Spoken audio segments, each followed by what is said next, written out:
Hey there, so in this video I'm going to be talking all about contour. I am going to get on my soapbox really quick and say that just because everybody is contouring doesn't mean that you have to contour. If you don't feel like you need it or want it, don't pressure yourself into having to do it. But it is a fun way, at least for me, to make myself look a little slimmer, okay? So the point of contouring is to diminish something, to make something smaller using color. So I love to contour with cinnamon or coffee foundation from SeneGence. It blends beautifully. It's really easy to use. It's kind of like the beginner all the way through the advanced way to use a product for contouring. So if you are a beginner, this is a great way to start. The other thing that I really love to use while contouring is this brush. It's a stippling brush from Real Techniques. It's not expensive. It's like $8.99. You can get it on Amazon, but it just applies really nicely and really evenly. So I'm going to kind of go over the different places to contour, and I'm going to do that with my face now. So a nice little tip when you're talking about contour is you want to make sure that when you are contouring that the color is evenly distributed on your brush, okay? So I'm going to put some of the cinnamon foundation, okay, on my palette, and I'm going to take my brush and I am going to disperse it evenly on my brush, okay? If it's evenly dispersed on the brush, it's going to apply evenly on your face. So that's really important to know. That goes with our blushes as well. When it's cream to powder, you want to make sure that it's evenly distributed or it's going to look streaky, kind of funky, okay? So where I want to contour first is in my cheek, under my cheekbone, in that hollow. A nice way to determine that is if you take a brush, okay, and you start here, this is where I would highlight, that's above the cheekbone. Then I roll and I feel my brush lift up. That's kind of where we would want our blush. Then I roll until I feel my brush dip, okay? When it dips, that means that is where the hollow is, and that's where you're gonna wanna contour. Everybody's face is different, so rather than basing it on face shape, I'm basing it on bone structure, which is really important. We could have the same face shape, but different bone structure, right?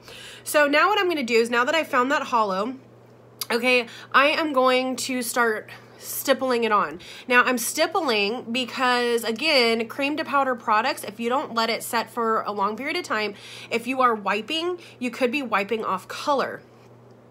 Okay, so what you want to do is stippling is layering, making it more pigmented and not using as much product. And then what I like to do is I kind of cheat. Okay, so I have this contour line and then I kind of just come up with whatever's left just to give my cheeks a little bit of color. So I'm kind of getting blush and contour all in one, okay? Then what you can do is you can just take, if you feel like this line is a little too harsh, you can go over it with your foundation brush, just kind of softening the line, making it a little more natural looking if that's kind of what you're going for. So I'm gonna do the same thing to the other side, taking cinnamon foundation, I'm gonna put some on my palette, and I'm going to evenly disperse it onto my brush,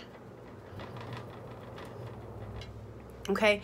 And then go into my hollow. You want to make sure that your contour is high. If you get it too low, what it's going to do is it's going to start making you look like a sad little doggy, okay? A doggy with jowls. Jowls, you do not want in the contour, right? So we want to make sure that we are staying high on right underneath that cheekbone and then kind of coming up just a little bit into the cheek if you want to add some color to the cheek and kind of cheat on the blush.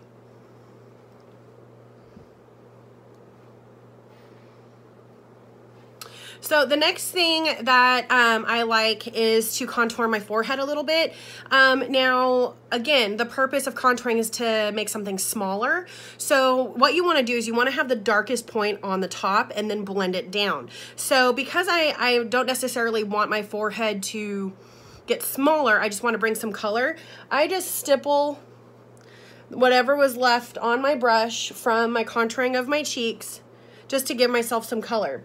If you wanted to actually give the illusion that your forehead was smaller, you would do the same thing, dispersing the color on the brush evenly, and you would put most of the dark on the hairline and then blending it downward, giving that illusion. Then what I do is I just take, again, the rest of my what's on my brush, and I want to contour this area. Okay. All right, so what I want to say about this is that not everybody can contour this area. Some people's necks kind of naturally sit further, bringing their neck forward, which gives them kind of a natural larger neckline. So what you want to do is not contour it, because all it's going to do is you're going to put color on it, it's going to look dirty, and it's going to actually draw attention. So you'd want to focus up here, bring all of the attention up here to their eyes and into their cheekbones, rather than having all of the color sit on their neck. Okay, but for me, my neck sits a little bit back, so I just add a little bit of color, and I'm blending down from the jaw. Okay, you don't want a really harsh line. If you get a harsh line, it can kind of come off as dirty, and you don't want to look dirty. You just want a nice little shadow to kind of hide what I got going on here. Okay, shh. Thank you. Working, Mom. What are you gonna do? Okay. Now, the other thing is the nose. Now, I do not contour my nose, but if you want to contour your nose, remember, you're going to make wherever you want to contour. If you want to make it smaller, that's where you're going to put the dark. So if you wanted to elongate your nose and make it less wide, you're going to contour in here and then blend it down so that it is not as, or giving the illusion that it's not as wide. Okay, the other thing is if your nose is a little longer and you want to shorten it, what you're going to do is you're going to contour the tip area, shortening or giving the illusion that it's a little shorter. Keep in mind that if you're working on yourself or you're working on somebody, Piper, please stop. Give yourself a little grace, okay?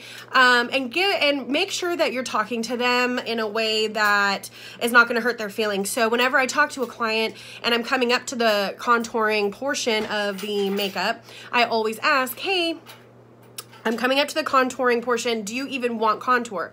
Yes, I do. Okay, well, here are the typical places that I contour. What would you like me to contour on you? So then you're not giving somebody a complex. You don't want to come in and say, oh, I'm going to contour that forehead. Okay, they have a beautiful forehead. Maybe they never even hated their forehead, and now they have a complex because you brought it to their attention. So really be careful with how you kind of talk to people when you come up to this portion of the makeup. And for yourself, think about the things that you would want to break out and just say, or want to bring out, and accentuate that by making the other places that you don't want to bring out smaller or diminished, right? Okay, so that is my contouring section of this channel. So thank you for watching. Please subscribe if you found this helpful, and we'll see you next time. Bye.